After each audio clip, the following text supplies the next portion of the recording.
Syekh Yusuf Al-Qaradawi menjelaskan istighfar yang diterima oleh Allah Subhanahu wa Ta'ala harus memenuhi syarat-syarat dan etikanya. Dalam bukunya berjudul At-Taubat ila Allah, kami merangkum beberapa syarat itu. 1. Niat yang benar dan ikhlas semata ditujukan kepada Allah Subhanahu wa Ta'ala.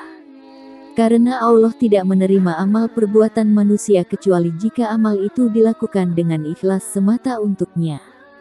Allah Subhanahu wa Ta'ala berfirman, padahal mereka tidak disuruh kecuali supaya menyembah Allah dengan memurnikan ketaatan kepadanya dalam menjalankan agama yang lurus, dan supaya mereka mendirikan sholat dan menunaikan zakat, dan yang demikian itulah agama yang lurus. Quran Surah Al-Bayyinah ayat 5. Selanjutnya Rasulullah Shallallahu Alaihi Wasallam bersabda, seluruh amal perbuatan manusia ditentukan oleh niatnya. Dan orang yang beramal mendapatkan balasan atas amalnya itu sesuai dengan apa yang diniatkannya. Hadis muttafaq alaih. Kedua, agar hati dan lidah secara serempak melakukan istighfar. Sehingga tidak boleh lidahnya berkata, aku beristighfar kepada Allah Subhanahu wa Ta'ala, sementara hatinya ingin terus melakukan maksiat. Dari Ibnu Abbas radhiyallahu anhu, diriwayatkan, ia berkata, orang yang beristighfar kepada Allah Subhanahu wa Ta'ala dari suatu dosa sementara ia masih terus menajalankan dosa itu, maka ia seperti orang yang sedang mengejek Robnya. Ro'abiyah berkata, istighfar kita butuh kepada istighfar lagi. Jika istighfar kita hanya dengan lidah saja, tidak disertai dengan hati.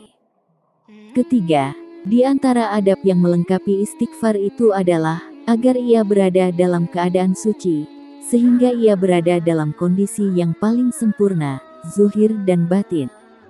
Seperti dalam hadis Ali bin Abi Thalib, ia berkata, Abu Bakar As-Siddiq radhiyallahu anhu, dan apa yang diucapkan oleh Abu Bakar itu adalah benar adanya, meriwayatkan kepadaku bahwa ia mendengar Rasulullah Shallallahu Alaihi Wasallam bersabda, tidak ada seseorang yang berbuat dosa, kemudian ia bangun dan bersuci serta memperbaiki bersucinya, kemudian ia beristighfar kepada Allah Subhanahu wa Ta'ala, kecuali Allah Ta'ala pasti mengampuninya. Al-Hafiz berkata, hadis ini diriwayatkan oleh Ahmad dan yang empat dan Ibnu Hibban mensahihkannya.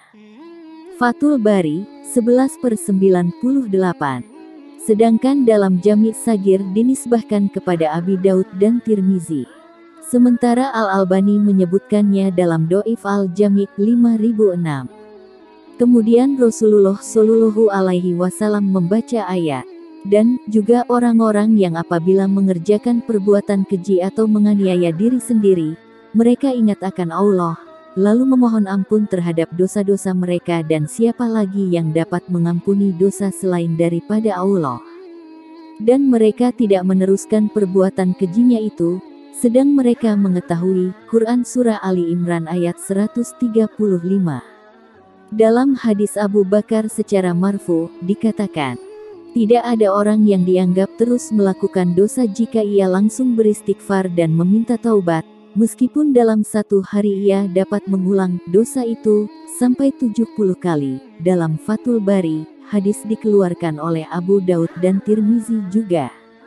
Yang keempat, di antara adab itu adalah agar ia beristighfar kepada Allah Subhanahu wa Ta'ala, dan ia berada dalam kondisi takut dan mengharap.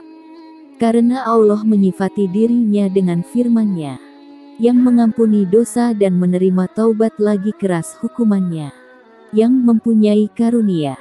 Quran Surah Ghafir ayat 3. Dan firman Allah, ketahuilah, bahwa sesungguhnya Allah amat berat siksanya dan bahwa sesungguhnya Allah Maha Pengampun lagi Maha Penyayang. Quran Surah Al-Maidah ayat 98.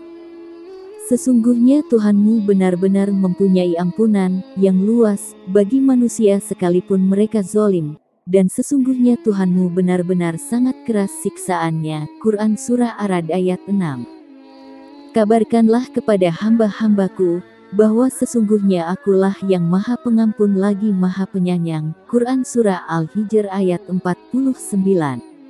Ayat-ayat semacam ini banyak, dan seluruhnya menanamkan keseimbangan dalam hati antara takut dan mengharap. Tidak ada yang merasa aman dari balasan Allah Ta'ala, kecuali mereka yang merugi. Dan tidak ada yang putus asa dari rahmat Allah Subhanahu wa Ta'ala kecuali orang-orang kafir. Oleh karena itu orang yang melakukan dosa tidak seharusnya meninggalkan istighfar, sebanyak dan sebesar apapun dosa yang telah ia perbuat. Karena ampunan Allah Subhanahu wa Ta'ala lebih besar dari dosanya itu, rahmatnya lebih luas, dan ampunannya lebih besar. Hanya sekian yang bisa kami rangkum, semoga bermanfaat.